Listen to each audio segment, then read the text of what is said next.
Hey guys, subscribe by Bootstraps, btbootstraps.com. Check out the store, check out the social media. Um, Making a video that I didn't think I was going to make. This whole entire thing going on with the president and all this stuff, the impeachment inquiry, and they're looking into the Ukraine, and did he do this or did he do that, or all these things. I was going to stay out of it for this channel. You know, I have my opinions on it. I have certain thoughts. But for the most part, I was just gonna, I wasn't even gonna bring it up or say anything.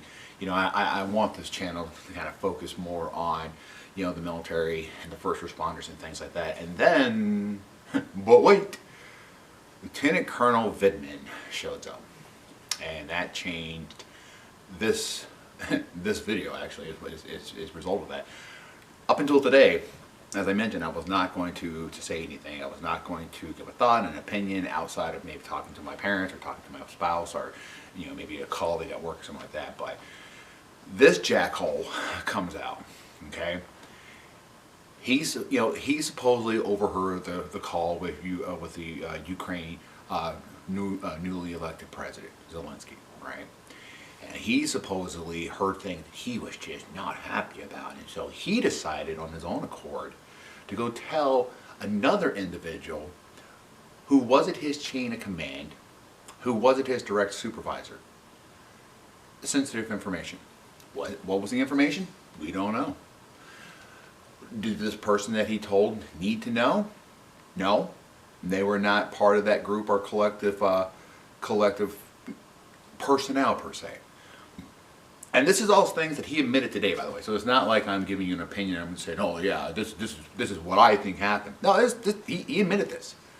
Okay, this guy takes information on a phone call that so far all the witnesses that they've had have all come out and said the same thing.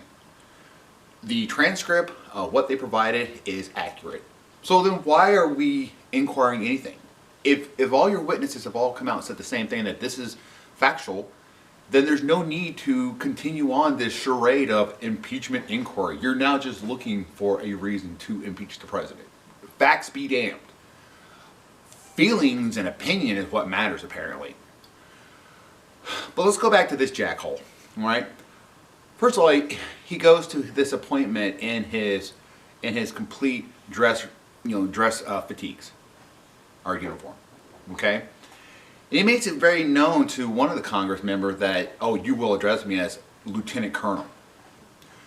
I wonder if the five-star General Michael Flynn got the same recognition when he was in front of Congress. All right? I mean, just out of curiosity. I mean, I don't recall them, calling him that. I believe it was Mr. Flynn. Maybe General Flynn. I know at least from one side of the aisle they were doing that. I don't think the other one was. But this comedy clown gets up there and says, no, you will address me as my title. How about traitor? How about liar? How about who the hell gave you the permission to disclose classified information? Who the hell in your chain of command gave you the permission to go outside of your chain of command and then report on your supervisor at the top of the chain, the commander-in-chief, the president?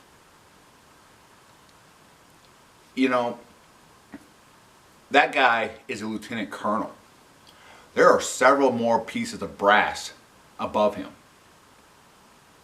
And he would have had a boss, which he did, that he didn't go speak to. Instead, he spoke to another person, and then he went and consulted a lawyer.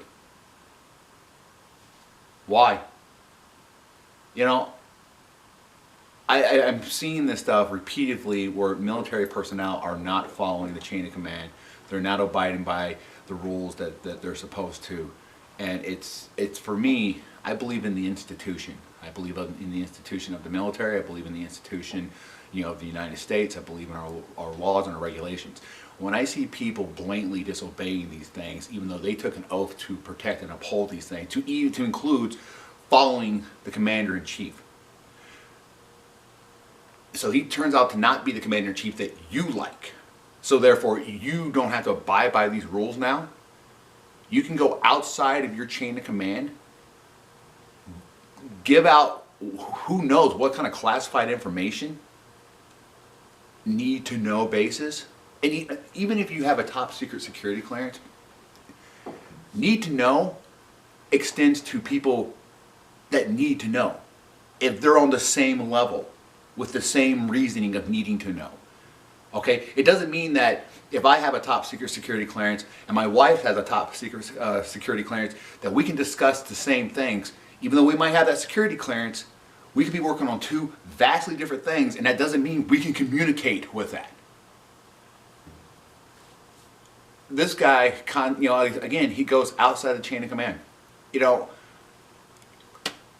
why did he not go to his chain of command? Why did he not go to the person that was ahead of him? Had he had a concern with the President of the United States, again, the Commander-in-Chief, there are ways to address this. All right? Just like if you have a problem with your direct supervisor, you know, you can go to their supervisor. All right? But of course, the Commander-in-Chief is the top of that chain, and he swore an oath to follow what the Commander-in-Chief says. Apparently, you can just do whatever you want, and that's totally fine. He also mentioned something that when he had spoken to the president of Ukraine, the newly elected president Zelensky, and then when he was pressed on it, no, he didn't speak to him one-on-one. He spoke to him in an envoy or convoy people during a delegation back in the fourth exchange. And he had told the newly elected president that, you know, he gave him two pieces of advice. One, don't trust Russia. The fucking president of Ukraine, I think he's aware of that.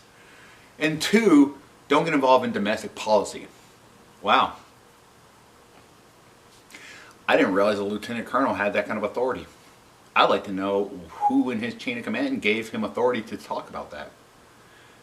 Maybe that would have been better suited for, I don't know, the ambassador? I don't usually say this about people, and I know it's interesting because I just made a video yesterday protecting and standing up for people like Eddie Gallagher and stuff like that, but this is where I vehemently disagree with these two, like what's going on here. We are punishing one guy for doing the job that we asked him to do, that we trained him to do, that we sent him to do, right? But now you have another guy who is clearly violating regulation, clearly violating the chain of command, clearly stepping outside the bounds of which he has authority to do so, leaking information, talking to those people that he has no right to talk to, and the left, what a hero, what a hero. And yet in the meantime, they tried to destroy Michael Flynn. It's disgusting. Anyway, comment below, let me know. I'll talk to you guys later.